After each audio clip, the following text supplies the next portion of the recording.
আজি অসম আৰক্ষী দিৱস। আৰক্ষী সদায় ৰাইজৰ সেৱক।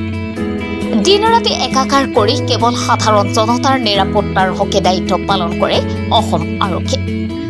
আজিৰ দিনটোতে হয়বৰ গাঁও প্ৰেছ ক্লাব আৰু নওগাঁ জিলা ভাৰতীয় সাংবাদিক সংঘৰ হৈ নওগাঁ যান বাহন আৰক্ষীৰ লগতে হয়বৰ গাঁও আৰক্ষী চকীৰ নিষ্ঠাৱান কেইজনমান আৰক্ষীক এটি ফুলাম গামোচা আৰু কলমেৰে কিঞ্চিত সন্মান জনোৱা হয়।